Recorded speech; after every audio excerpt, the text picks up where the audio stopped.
Mes matomės? Nesimatomės, kad kažkas pasakytų, ar matomės ar ne. Matysimės, kur dingai nesimatė. Tikrai matysimės. Mes dar nieko neturim žmonių.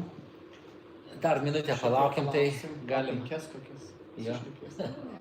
Tai jo, galim palaukti, ne? Ir tai, Tomai, žiūrėsim, kaip gausis, ne? Norimės pasidalinti savo visom patirtim. Dar nieko neturim. Nieko, prisijungs, nes viskas vėluoja. Gal ir ten. YouTube vėluoja. Ar gali būti įdomu, kad garsas man svarbiausia būtų, kad parašytų ir viskas. Turėtų būti garsas, kuris bus dingęs. Jo, aš galvoju, mums svarbiausia sutelkti tuos lietuvius, tą community, nes klausimai labai aktualūs, nekilnojamas turtas, pirkimas, nuoma, čia tikriausiai kiekvienam žmogui aktualu. Jo, aš manau, dar tuo labiau, kad gyveni ne savo šalyje, ne? Gyveni svetimoje šalyje, ne?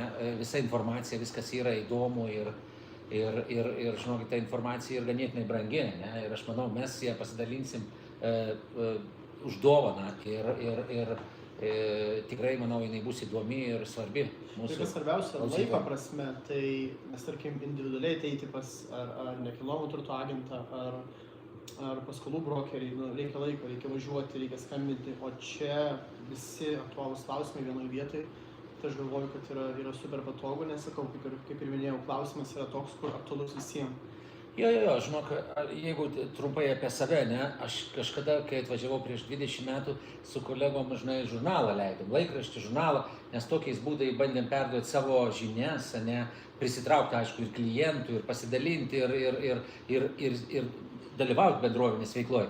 Aišku, dabar laikraščių jau beveik niekas neskaito, tai aš ir galvoju, kad tas YouTube mūsų podcastas bus tikrai įdomu mūsų visiems klausytojams ir galų galiem patiems, nes kažką patys pasitobulinsim, nes mūsų klausytojai klaus mūsų klausimų ir visa kita. Pasiruošimas. Taip. Esmė, kad galbūt šiandien kai kam ir nėra aktualu ar ne pirkimas ar pardavimas, bet manau, kad nežinai, kas bus po metų, po 2, po 3. Iš viso pastebėjau, kaip nekilnojamo turto brokeris, pastebėjau tendenciją, kad lietuviai dabar jau važiuoja į Lietuvą, važiuoja ir visai masiškai. Tik čia daug lietuvių parduoda savo namus. Aš pastebėjau, kad labai populiaru yra, kol dar tu nežinai, kaip tau seksis Lietuvoje įsitvirtinti, vis tiek, nes daugelis čia atvažiavo labai senai, prieš 20 metų, jie išnuomoja namus, praleidžia Lietuvoje metus 2 ir tada parduoda. Sutinkas? Jo, be abejo, ne, tikrai to veiksmo yra, daug lietuvių, manau, jau grįžinėja į Lietuvą, į tėvynę ir kas yra, manau, visai natūralu, ne. Daug klientų, kad ir grįžta į Lietuvą, bet palieka ar savo namus, nuomai, kaip sakai. Tai, manau, visai normalus procesas, nes visus mus traukia tėvynė ir, manau, gal vieną dieną anksčiau ir vėliau grįžti. Aš turiu jums klausimą, pas mane neseniai vienas iš klientų klausė, kaip yra, jeigu jis dirba UK, bet nori nusipirkti nekilnojamą turtą Lietuvoje, ar yra skolintojų, jūs kaip brokeris, ar yra skolintojų Lietuvoje, kurie padėtų įsigyti nekilnojamą turtą? Tikrai, žinok, Tomai, jų yra ir dažniausiai tai yra unijos. Jų yra lankstesni kriterijai ir jie mielai skolina. Visi mes, kaip Anglijoje vadinam, high street bankai, didieji Lietuvos bankai, jie nelabai nori neskolinti, bet su kažkokiam išimtim tai skolina. Sąlygos, tai labai paprastai, tik ir trumpai pasakysiu, kad reikėtų apie 25% depozito. Reikia įrodyti savo pajamas, be abejo, ne. Ir jie ganėtinai noriai skolina ir manau, ar ten norėtumėt išnuomoti ar kažką, manau, ypač su unijom tikrai susitartumėt. Palūkanos, tikriausiai, kaip ir visi žinot, unijoje yra didesnis negu bankė, ne. Jeigu bankas jums Lietuvoje paskolintų apie 4%, tai unija vis dėlto bus apie 6%. Kaip ir minėjau, Tomai, tu ir aš, mes kartu dirbam su Lietuvos keliom unijom. Mes, jeigu reikės, prašom apačioje ar klausimos parašykit, mes tikrai su mielu noru pasidalinsim. Yra žmonių, kurie jau dabar, kurie galvoja gal keltis į Lietuvą 2 metų laikotarpį ir pakol dar čia dirba, tikrai norėtų tą nekilnojamą turtą nusipirkti Lietuvoje. Tai aš galvoju, kad yra gerai, kad skolina. O kokie iš jūsų reikalavimai trumpai, pavyzdžiui, ar ne, yra kažkiek, kiek tu turi uždirbti pinigų čia ir ar yra kažkiek griežti reikalavimai? Šiek tiek gal skiriasi nuo Anglijos, ne, Anglijoje yra gal, mes pratę, kad viskas yra paprasčiau visur lengviau. Anglijoje kiek uždirbat, šiek tiek atima jūsų išlaidas ir padaugina iš 4,5 karto, kai kurie bankai 6 kartus. Gal mes vėliau apie tai iš daugiau įsiplėsim ir pakalbėsim. Lietuvoje irgi praktiškai tas pats. Jie žiūri, ką uždirbat, ką jie nori matyti jūsų 12 mėnesių uždarbius. Nori matyti jūsų kredito istoriją, kad jinai būtų ganėtinai švari. Kredito istorija čia... Taip. Jie netgi prašo, kad atspausdintumėte Experian ar visas kitas, kokias tik yra Anglijoje tos kredito istorijos. Ne? Tai va tokie tie kriterijai, kaip ir visam tikriausiai pasauliu. Reikia įrodyti pajamas, reikia kažkaip bandyti įrodyti jiem, kad jūsų kredito istorija yra ganėtinai gera. Ir jo, aš manau, galvoju, kad yra galimybė lietuviams iš tikrųjų, nes apskritai dabar nekilnojamo turto rinka palūkanų šiek tiek stabilizavosi, ar ne? Čia buvo daug labai nuogąstavimų ir ta nekilnojamo turto rinka šiek tiek įsijudina. Aš pats pastebėjau, kad yra pardavimai, aišku, negalima lyginti prieš tai, kas buvo prieš 2-3 metus, ar ne, kai tu įdedi namą į skelbimus ir tu gauni pirmus pasiūlymus per pirmas kelias dienas ar ten savaitę. Dabar tas klientas jis yra tik išrankesnis, labiau renkasi. Žmonės tikriausiai net nėra užtikrinti tom palūkanom ir kas bus ateityje. Tai gal kaip nekilnojamo turto brokeris šiek tiek, prašau, ir man pačiam įdomu ir žmonėms pasakot, iš kur atsiranda tos palūkanos, kas jas nustato, nes čia daug spekulacijų, aš dabar girdžiu, kad jos kils, jos leisis, pirkti laikas, parduoti laikas. Kas yra tos palūkanos ir kaip jos atsiranda? Jo, aš tikrai su mielu noru Tomai gal papasakosiu apie palūkanas, bet gal mes pirmą dabar šiek tiek apie save papasakotume. Jo, mes čia taip įsikūrėm, jūs turit suprasti, tai yra mūsų pirmas live, ne? Ir, nes be abejo, šiek tiek gal ir jaudinamės, gal ir ne, žinai, bet iš tikrųjų gal mes, kadangi buvo pradžia, mes kažkaip neprisistatėme pas save, tai gal Tomai šiek tiek, ne? Susirinko žmonių. Tai aš esu Tomas, nekilnojamo turto brokeris čia UK. Dirbu su pardavimu namų, ieškau žmonėms namų pirkti, padedu parduoti, dirbu su Kerry Williams, tai viena iš didžiausių organizacijų pasauliniu mastu. Jo, negi pasaulyje, mačiau Amerikoje jau gal... 60 šalių, iš viso yra daugiau negu 150 tūkstančių agentų globally. Tai džiaugiuosi iš tikrųjų būdamas dalis tos didelės organizacijos, nes tas pats modelis iš Amerikos. Ir visas marketingas, viskas yra šių dienų naujausias. Tai yra, ką aš darau, tai, ką aš dirbu, kur... Tai vienu žodžiu ir parduodat, ir nuomojat, ir visas pilnas toks paketas. Visiškai nuo pradžios iki galo. O mano kolega Remigijus... Remigijus, ne. Daug mane kas Anglijoje pažįsta. Ne, tikriausiai, kai žinai, kiti tikriausiai pažįsta, ne. Šiaip dirbu būsto paskolų brokeriu, ne, jau 20 ir gal daugiau metų. Pradėjau tikrai labai senokai. Tų istorijų čia begalė pripasakočiau, kaip žmonėms sekės tuos pirmus namus nusipirkti. Tai va gal ir norėčiau, ir Tomas savo patirtimi, ir aš norėčiau gal pasidalinti, ką per tuos 20 metų sukaupiau, ne? Tikrai, manau, galėsim pasidalinti savo patirtim, ne tik nusipirkti jūsų namuką, ne? Be abejo, tai yra pats svarbiausias jūsų pirkinys nusipirkti, gal vėliau svarbiausias parduoti, nes jis brangiausias. Bet taip pat mes vėliau įsiplėsim gal iki investmentų, kaip paturtėti paprasčiausiai, kaip nusipirkti dar vieną, antrą, trečią, ketvirtą ir kaip tai padaryti, ne? Tikrai tie mano klientai visi pradėjo ir tavo nuo vieno namuko. Kad lietuviai tokie yra, iš tikrųjų, kad jie taupus, darbštūs žmonės, investuoja ir neapsiriboja ties vienu namu. Taip, nes visi tuom pasinaudoja, kaip jūs žinot, kad ir visam pasauliu kainos kyla, ne?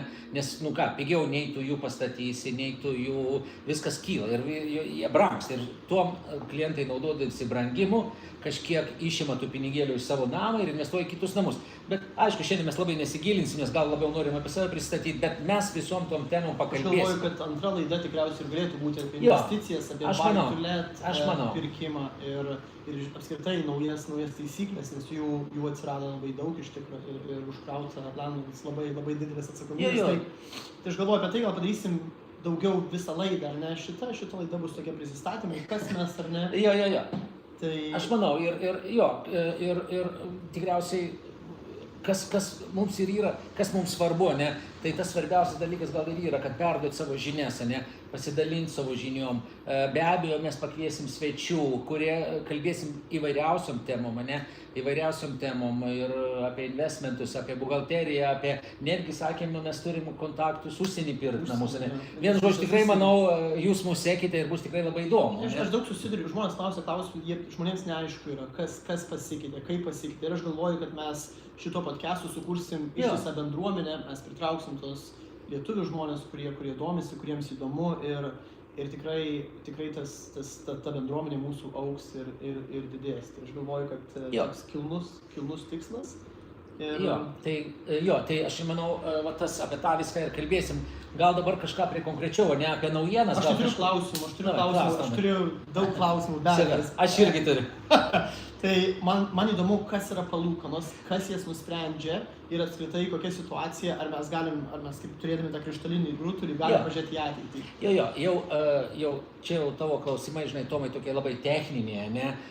Bet aišku, mus tai visus liečia, ne?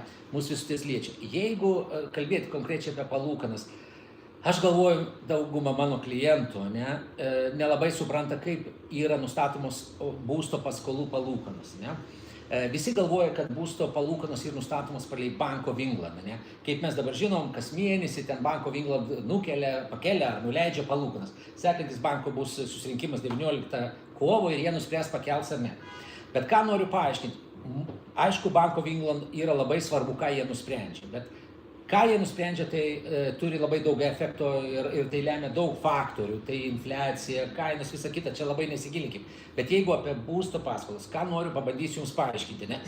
Būsto paskolų palūkanos, mortgage rates, ne? Yra praktiškai nustatomos, mes turim Anglijoje swap rates. Swap rates reiškia, kokios palūkanos bus ateityje. O tai kažkas gali jūs numatyti? Tai pasirodo gali, ne? Matyti yra kažkokie analitikai, kurie analizuoja. Be abejo, tos palūkanos šiai dienai labai svyruoja, ne? Nes tikriausiai žinai, politika Amerikoje, Irane, visokie labai tai sprendžia. Ne? Ir ką noriu pasakyti, labai trumpai pabandysiu paaiškinti, kas yra swap rate ir kodėl tai turi labai efekto būsto paskolai. Pabandysiu, nežinau ar pavyks. Sakykime, palūkanas šiandien yra, jūs gaunat 4%, taip? Gaunat 2 metam palūkanas. Bankas galvoja, kad už 2 metų jūs atiduosit tuos pinigėlius. Be abejo, jūs atiduosit, nes jūs darys gal perfinansavimą ar pardavimą ir visą kitą. Bet įsivaizduojat, jeigu bankas po 2 metų gaus 4% iš jūsų ir po 2 metų jie turės pirkti palūkanas už 5%, tai kaip pelno ir nebėra. Tai va tą ir jie ir bando daryti, kad jie bando numatyti, kokios bus palūkanos už 2 metų. Jeigu už 2 metų bus palūkanos 5%, tai aš jums galiu garantuoti, kad šiandien palūkanos jau būtų 5,5%. Tai va tokiu principu ir naudojamas. Kils ar leis? Kils ar leisis. Žinokit, iš tikrųjų per 2 savaitės buvau sutikęs su Leeds Building Society, su Nationwide Building Society. Jie va tai pasakė, labai yra neramonė. Swap rate'as yra šiek tiek pakilę. Ir jie galvoja, kaip nekeista, dauguma klientų galvoja, kad kris, bet žinokit, tikrai manau, kad per paskutinės 3-4 savaitės reitai šiek tiek pakils. Nes, kaip sakau, tie swap reitai yra aukšti dėl milijoną priežasčių, labai daug tokio neužtikrintumo, iš Amerikos ateina, iš kitų pasaulio šalių ir tuos palūkanos šiek tiek ir pakilusios. Tai, bet žinokit, čia mano nuomonė, kažkokia banko nuomonė, čia pagyvensim, pamatysim. Aš pastebėjau, kad tas neramumas labai įtakoja ir nekilnojamo turto rinką, nes daug namų yra, kurie yra pardavime ir kainos jas nustatytos aukštas ir jas reikia leisti, nieks neperka. Tai labai keista, bet tas pirkimas šiai dienai labai priklauso nuo vizualo, kaip pateiktas tas namas, nuo kainos, kokia nustatyta pirminė kaina. Jeigu kaina nustatyta per didelė ir žmonės turi tokį didelį lūkestį, tas namas, jis arba stovės metus ir lauks to vienintelio kliento. Tai gal tu, Tomai, gal tu ir pasakyk, ar dabar geras laikas pirkti ar parduoti. Čia tikriausiai amžinas klausimas, ne? Visi to klausia, ar gerai parduoti ar ne dabar, žinai. Ir kas ir svarbiausia, kai nori parduoti, žinai, Tomai, kas jums kaip agentam yra svarbu? Svarbiausia, tai tikriausiai to tinkamo laiko niekada nebus. Nebus gero ir nebus blogo laiko. Viskas labai priklauso nuo asmeninių priežasčių. Dėl ko mes parduodam, ar mes norime eiti į didesnį namą, ar mes norime eiti į mažesnį namą. Tai priklauso, geriausias laikas mums, jeigu mums reikia didesnio namo, mes nelauksim dar 10 metų, po kol palūkanos nukris. Tai visada yra geras laikas, bet svarbu yra, kaip mes pozicionuojam savo tą nekilnojamą turtą, kokią mes kainą nustatom, su kokia kaina mes ateinam į rinką. Nes dažnai, su kokia problema aš kaip nekilnojamo turto brokeris susiduriu, dažnai tie namų savininkai, jie turi tokią emocinę vertę. Mano vaikas užaugo čia, mano anūkas tam sode lakstė. Labai svarbu yra nustatyti tą tikrą rinkos kainą, labai svarbu kreiptis į profesionalą, kuris tikrai galėtų patarti ir surasti tokį nekilnojamo turto agentą, kuris tą realią kainą. Nu jo, nes jeigu bus per aukštą kainą, tai nelabai ir parsiduos. Niekas neteis, nebus pasiūlymų, dažniausiai, jeigu nustatai tą tikrą viduriuką, tada tas būstas pasidaro patrauklus, tada mes sulaukiam daugiau pirkėjų, žmonės, tada konkursas atsiranda. Ir dažnai žmonės nusivilia, kad jų būstas gal tik reklamuojamas už tam tikrą kainą, bet dažnu atveju ta kaina konkurso būdu jį pasikelia ir netgi daug labai šansų, kad tu gausi daugiau negu tu įdėjai skelbimą. Tai labai svarbu. Kitas dalykas, kas šiai dienai labai svarbu, iš tikrųjų, tai kaip atrodo tas namas. Ir kartais maži kosmetiniai kažkokie pakeitimai viduj, jie gali lemti labai didelį kainos šuolį gavime, tarkim, kažkai įtrūkus į sieną. Tu kaip savininkas žinai, kad tau tai nėra didelė problema, bet atėjęs pirkėjas, jis tą mato ir jam tai yra kažkokia katastrofa. Tai dažnai tas pats pasiruošimas yra labai svarbus dalykas, nes tiek ateina žmogus, jis turi jaustis kaip namuose. Būna, kad ateini su žmogum parodyti namus, voratinkliai, tam tikri dalykai ir jie atbaido žmogų, nes tu įėjęs, tu nesijauti kaip namuose. Aš turiu labai gerus partnerius, jie daro staging, tai ką tai reiškia, kad namas, jeigu yra tuščias ar ne pardavime, jie padaro su dizaineriais, sukuria jaukią aplinką, kad tu įėjęs pažiūrėti, potencialus pirkėjas, tu iš karto matai save kaip gyvenantį ten. Labai svarbu nuotraukos, labai svarbu video, nes tai yra tai, ką tu matai, tai, ką tu parduodi. Tai yra pagrindiniai dalykai, nuo ko. Aš irgi, kai manęs klausia žmonės, ar dabar pats laikas pirkti, ne? Aš dažniausiai savo klientams sakau, kad to gero laiko niekad nebus, ne?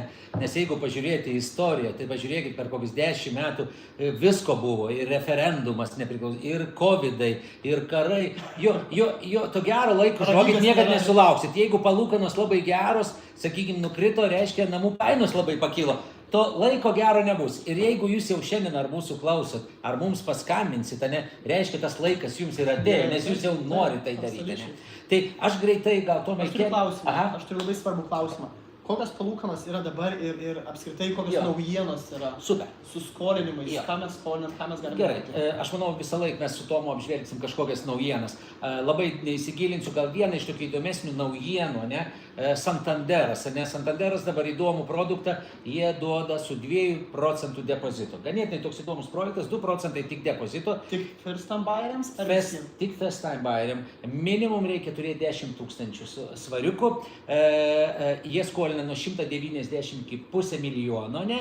Palūkanos yra 5 metų fiksas ir gautumėte apie 5% palūkanos. Tai čia toks įdomus, tik 2% ne, reikia depozito ir Santanderas su mielu noru paskolins.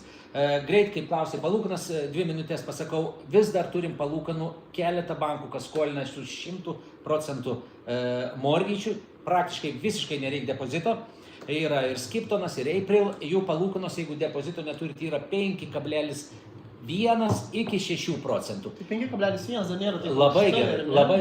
Labai, netgi keistokai žemų, sakyčiau. Čia yra Skipton Building Society, kriterijai labai griežti, bet mums parašysit, jūs mums parašysit, apačioje bus mūsų visa informacija, mes jums atsakysim, paaiškinsim daugiau.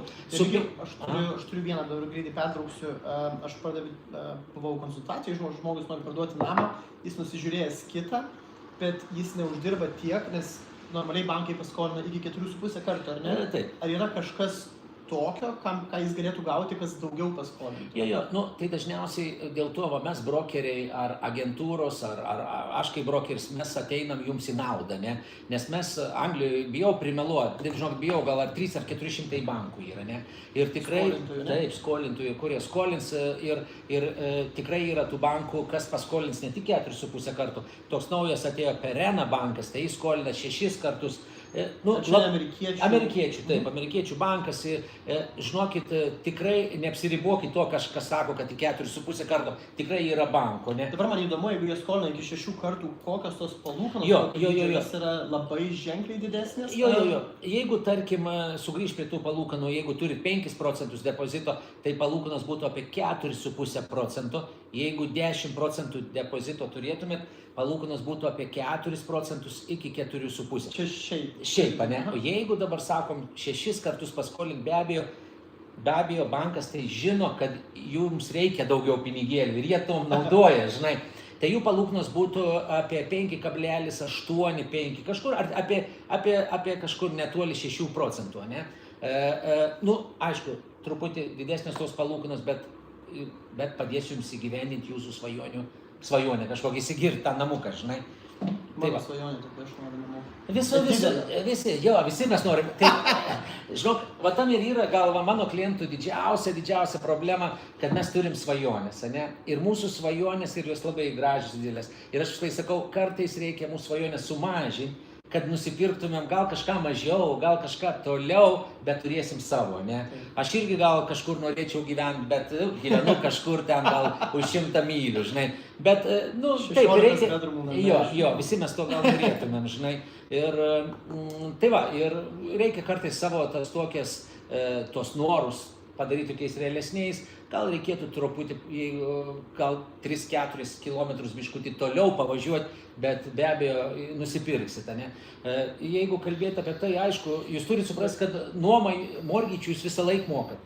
Tik tai jeigu nemokat savo, jūs mokat kažkam kitam, ne, iš principo, nes jūs nuomojatės, ne? Dabar labai gera tema iš tikrųjų, aš taip pagalvojau, investuojant, perkant buy to let, ar ne? Ir aš dabar turiu nemažai žmonių, kurie ateina pas mane ir klausia, kaip jam pirkti tą buy to let, nes toks klausimas dažnai iškyla, ar pirkti kaip privačiam asmeniui, ar pirkti LTD kompanijos, tai kaip mortgage advisoris, kaip tu galvoji, Remigijau, kaip būtų geriausia? Jo, žinok. Ar yra galimybė iš viso tos kompanijos pirkti? Tikrai, žinokit, labai irgi, gal čia neįsiplėsiu, nes labai plati ta tema. Bet mes turim laiko. Turim, ne?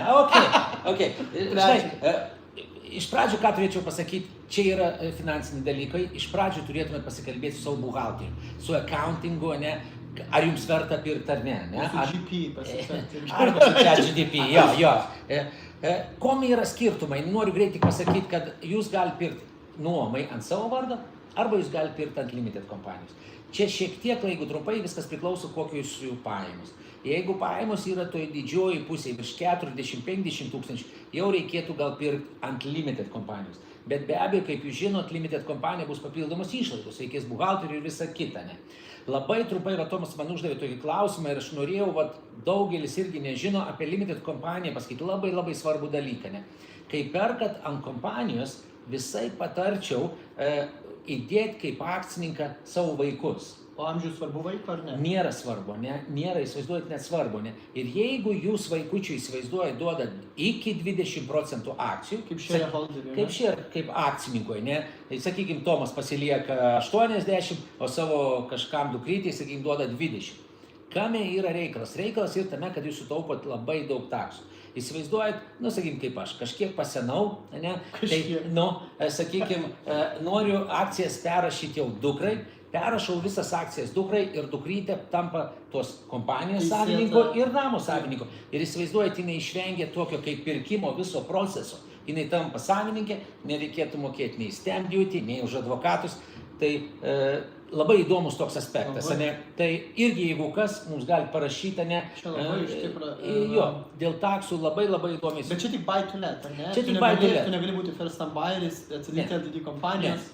Nes limited kompanija yra skirta tam, kad bankas apsidraustų savo interesą, kitokios veiklos negali daryti, tik tai nuomoti, tik tai pirkti. Ir mes vadinam SPV, ten Special Purchase Vehicle, kad tik pirkti namus. Ne? Bet, kaip sakau, reikėtų dar pirmą ir su buhalteriais pakalbėti, nes ar verta jam ar ne, bet mano... Galimybė yra, ar ne? Jo, jeigu mano nuojauta, jeigu pajamos vis didėja, tuo labiau, kad gaunat pajamas iš nuomos, reiškia jūsų pajamos ar taip išaugs, tai jo, limited kompanija viena iš tų būdų, kur tikrai, manau, verta. Toks įdomus klausimas iš mano pusės. mes lietuvaičiai, vat, pavyzdžiui, ką mes labiau, ar mes daugiau linkę vis tiek į tuos namus pirkti, vat, pavyzdžiui, tavo klientai Remigijau, ar jie daugiau į namus dairasi, ar vis tiek žiūri dar ir būtų? Ok, žiūrėk, Tomai, tai aš tau tokią kontraklausimą, ne? Tai tu ir man ir pasakyk, kas naudingiau ir pirkti, ar namus, ar butus ir kaip jie priauga, koks prieaugis, tarkim, jeigu žiūrėk 5 metų laikotarpį, kaip tu galvoji? Aš kai nekilnojamo turto agentas, tai sakyčiau, kad namų kainos visada auga, kas lyginant su butų kainom, jos nebūtinai kils. Ir ką mes pastebėm paskutinius 2-3 metus, tai aš dabar dariau valuation moteriai, vertinau jos nekilnojamo turtą, tai realiai už ką jį nupirko prieš 5 metus, už tokią sumą dabar jį gali ir parduoti savo butą, nes yra daug dalykų į tai įeina leasehold, įeina daug dalykų, kur butas nėra labai patrauklus, aišku, jeigu tu esi vienišas, tavo pajamos yra mažesnės, viskas tvarkoja, bet šeimoms ir kas liečia tas kainos kilimą ir apskritai kalbant apie investicijas, tai tik namas tikriausiai, tik namas ir būtų. Daug kas projektus daro, ne? Daug kas nusiperka tos namus pigesnius, mes lietuvaičiai gabūs, ar ne? Ir ar čia gal ir būtų geriausias variantas, ar ne? Aš manau, gal ir tave arba mane liečia, aš manau, daug ką nusprendžia, koks žmonių biudžetas yra, ne? Tikriausiai, ne? Mes gal nesakom, kad tie būtai viskas labai blogai, ne? Visiškai neblogai, bet paprasčiausiai, kad jeigu biudžetas, nu, aš žinau, gal geriau pirkčiau būtą, negu toliau gal nuomočiaus, ne? Jo, ir jeigu biudžetas leidžia pirkti namuką, aš manau, namas be abejo, ne, ir kaip nuosavybė, ne, namas ką, freehold yra jūsų statinys, jūsų žemė, o butas bus leaseholdas. Aš tikrai turiu nemažai žmonių, kurie nusipirko butą kaip pirmą savo, ar ne, kaip pirmą tokį property, ar ne, ir tas dažniausiai ir jie pasilieka, ir aš galvoju, ir dažnai aš rekomenduoju, ar ne, kad nes visada ateina klientas, tu klausi, kokia vizija, ką jis nori daryti, ar jis būtinai nori parduoti, ar yra kažkokių kitų opcijų, ar ne. Jeigu, tarkim, nusprendė, kad ta kaina, kurią įvertini, netenkina. Ir daug iš tų žmonių iš tikrųjų nusipirkę pradėjo nuo buto, aš galvoju, kad čia yra superinė pradžia, turint mažesnį biudžetą, mažesnę šeimą galų gale, ar ne. Tai yra superinė. Jo, visą laiką, kad ir kaip būtų, ne ypač jaunom šeimom, jaunų šeimų pajamos auga, ne, čia kitaip nebus. Ir dažniausiai būtų žmonės nusipirkę, pagyvenę, 3, 4, 5 metai pajamos pasikeitė, ar tai tapo kažkokiu menedžeriu, alga padidėjo. Ir tada be abejo, tada mes galim šitą būtą išnuomuoti, o jūs galite nusipirkti namuką. Ir jūs kažkaip, toks win-win situation. Man įdomu, iš tikrųjų, tai tas pirmas pirkinys, tas butas būtų kaip first time buyer. Jo. Ir mes tada, bet jau perkam antrą namą, tu prasideda stamp duty. Didesnį visą kitą. Bet va, tu gerai paminėjai, aš vis laik ir savo klientams sakau, tas pirmas namas, ne, yra jis pirmas namas. Jis tikrai nebus visam gyvenimui, ne, nes nusipirks svarbu pirmą, o vėliau tikrai nusipirks ir kažką ir geriau ir visą kitą. Mintis vidurkis yra, UK žmonės keičia nekilnojamą turtą kas 8 metus. Tai toks vidurkis, kur... Labai gerai, man daug darbo yra. Kur lyginant su Lietuva, tarkim, tai daug žmonių tiesiog nusiperka visam gyvenimui. Mano mama visam gyvenimui išgyveno vienam name. Gal ir močiutė gyveno. Ja. Tai, vat kas 8 metus, tai iš tikrųjų ta rinka, ji labai mobili yra. Labai dinamika didelė. Taip, ir Tomai, kai tu kalbėjai, paminėjai, kad kažkas ten iš namo kažkokius butus padaro, visą kitą, tai aš manau, mes kitose laidose pakalbėsim apie tai, kaip pasistatyti jūs kažką, ar savo, ar verslui, ne? Aš iš tikrųjų esu savo namą pasistatęs, aš prieš kokį 12 metų nusipirkau žemę per aukcioną, netgi BBC filmavo, galiu pasigirti. Ir savo jėgom pasistačiau namuką, praėjau visą tą procesą, perkant aukcionę, susitvarkant finansus, self-build, kad ir kaip būtų jums keista, Anglijoje yra pastatoma apie 150 000 į metus namų savo pasistatyti. Jo, private pasistatome. Šitą yra išvystyta ganėtinai. Bet iš kur pas tave Remigijau atsirado tas noras pačiam pasistatyti ir dėl ko tas atsirado? Čia įdomu. Žinai, nežinau, gal... Ir gal įdomu žmonėms būtų, ar ne, kainos, tarkim, ar tu dėl to, kad pigiau, ar dėl to, kad norėjai kažkokį savo, kaip... Aišku, žinokit, visi kas stato, manau, visi stato pelnui, kad kažką uždirbta, ne? Man gal šiek tiek biškį ten nepasisekė, nes užėjo šiokia tokia krizė, tai kai stačiau, ta kaina nukrito, ne? Bet iš tikrųjų labai norėjau tą procesą praeiti, nenorėjau praeiti, koks tas jausmas yra Anglijai, ten gal ir netobuli ta kalba, bet vis tiek viskas įmanoma padaryti, atvažiavus iš Lietuvos kažkokiam bachuriukui, paimti nusipirkti žemę ir pasistatyti. Ir kitos tos laidos mes tikrai, Tomai, pasidalinsim tą patirtimą. Ir netgi, manau, mes pasikviesim svečių, kurie pasistatė, baigė vieną klientą, žinau savo, kur baigė statyti prieš Kalėdas. Tai aš manau, Čia dabar prieš Kalėdas. Taip. Ir aš manau, vieną iš mūsų sekančių programų mes galėsim jį pasikviesti, kad jis papasakotų, kaip jam sekė statyti, ne? Aš be abejo papasakosiu savo, ne? Ir iš to mes gal įsiplėsim, gal grįšim prie kažkokių kitokių idėjų, kaip komercinių patalpų, kaip Aš trumpai papildysiu apie tas statybas, apie tas modifikacijas namų, tai dažnai būna, kad ateina klientas ir taip pat susidėjęs naujas ąžuolinės grindis ir persidažė švariai namus ir klausia, kas kelia tą būsto vertę, ar ne?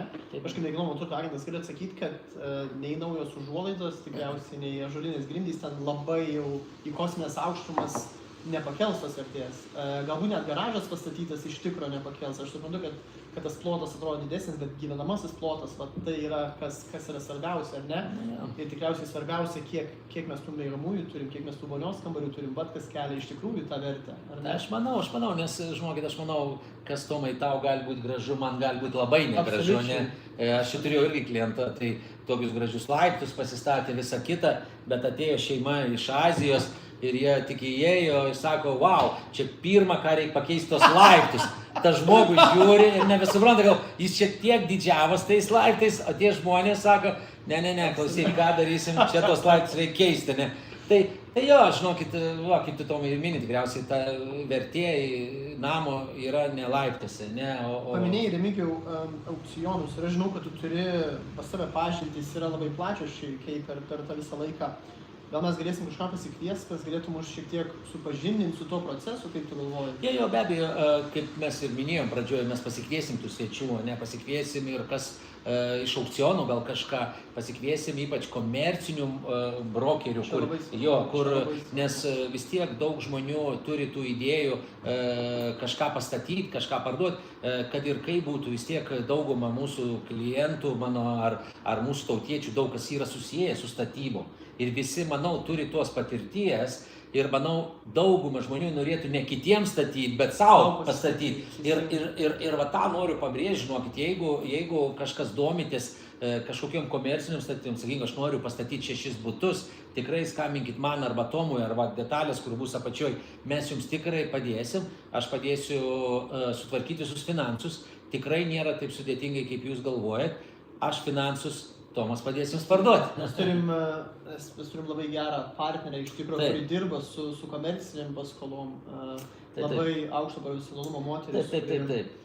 Labai puiku. Bus įdomu ją irgi pasikviesti. Sunkiausia, žinai, kas sunkiausia Remigijų pasikviesti. Mes galim čia sėdėti ir kalbėti prieš kamerą. Žmonės kiti turi kitokių baimių. Bet mes tikrai pabandysim. Gal net ir surišti, atsitemti čia kažkur, bet... Svarbu, žinai, Tomai, kad būtų žmonėm įdomu paklausyti, kad būtų kokia nauda, ne? Aš galvoju, mums svarbu tas grįžtamasis ryšys ir iš tikrųjų mes čia galim kalbėti daug apie savo patirtis, apie viską, bet svarbu, kad žmonės, jeigu turi kažkokių klausimų, jeigu jiems yra kažkokių įdomių, aktualių temų, ką mes galėtumėm kitą kartą aptarti, tai mes turim savo elektroninio pašto adresą, mes turim savo telefono numerius. Viskas bus apačioje parašyta. Turim socialinę erdvę taip pat, ar ne? Ir aš galvoju, kad žmonės gali rašyti su savo klausimais, su savo mintim. Būtinai. Ir tai tikriausiai tai yra pagrindas, dėl ko mes tai ir darom. Iš tikrųjų, nes po daug metų čia ir perėjus visus tuos kelius, kaip ir pats sakai, kažką norisi atiduoti, kažką norisi duoti žmonėms, taip pat tos vertės. Ir be abejo, ir mes po mūsų pokalbio mes tikriausiai kelsim kažkokius linkus. Pavyzdžiui, aš įkelsiu linką, jeigu jūs gyvenat Lietuvoje ir norit nusipirkti Anglijoje. Aš jums įkelsiu visas palūkanas, nes aš žinau vienas kitas tikriausiai iš mūsų šiandien klausytojų yra iš Lietuvos, kurie ir kažką nori nusipirkti savo ar pasakyti. Mes sukelsim, aš sukelsiu iš banko visus palūkanas, sakykime, jeigu jūs gyvenat Lietuvoje, norit nusipirkti Anglijoje kažkokį namuką, sukelsim gal ne žmonėm, tiek pat sukelsim kažkokius aukcionų gal nuorodas, kad jūs galėtumėte pasižiūrėti. O klausimus jau visus e-mailų mes surašysim savo telefonus ir tikrai lauksim jūsų tų pastabų ir visą. Aš turiu tokią svajonę, kad mes gal kada nors užaugsim tokį didelį, kad mes ir renginius pradėsim organizuoti, ir mokymus pradėsim organizuoti. Ir didelį mikrofoną čia pasistatysim. Mikrofoną kitam kartui, man reikia nusipirkti, aš pamiršau, bet turėsim tokius fainai bus. Ir naują gėlę, gal nes man šitą gėlę. Oh my god, okay. So, nežinau, nu tai žinokit. Aš galvoju, kad šiai dienai, kad pirmam kartui tos informacijos, kad nebūtų per daug, mes tikriausiai ir užsidarysim. Jo, gal o mes planuojam kas savaitę, ar ne? Tai... Jo, darysim kas savaitę, gal truputį atsiprašom dėl to padrikumo, ne? Mes čia, žinot, irgi pirmą kartą bandom, ne? Gal padrikai apie viską norim tiek pasakyti, tiek pasidalinti ir gal, žinokit, biškį padrikai, bet manau jūs atleisit ir laikui bėgant mes grinai susikoncentruosim. Jau reikia atsigerti. Nu, vienu žodžiu. Tai labai smagu, iš tikrųjų labai smagu tie, kas žiūrėjo, tie, kas klausė, mes paliksim įrašą YouTube platformoje. YouTube, Facebook'e, Instagram'e, visur rasit ir aš galvoju, kad kuo toliau mūsų auditorija augs. Tikėkimės. O jūs mus palaikykit, subscribe, siūlykit draugam. Ateikit aplankyti čia, atneškit sausainių, mes padarysim kavos ir darysim bendradarbiavimą. Tai ačiū labai Remigijui už tą pirmą epizodą. Aš galvoju, kad mes sukūrėm vertę, kad buvo informatyvu. Ačiū tau, Tomai. Aš galvoju, kad mes gerai anonsavom, ką mes darom, dėl ko mes darom ir kas bus toliau. Tai dar kartelį ačiū jums visiems, kas žiūrėjot ir klauskit, būkit aktyvūs, domėkitės ir mes jums padėsim. Gero vakaro. Viso geriausio. Kaip išjungti. Kaip išjungti. Stop stream.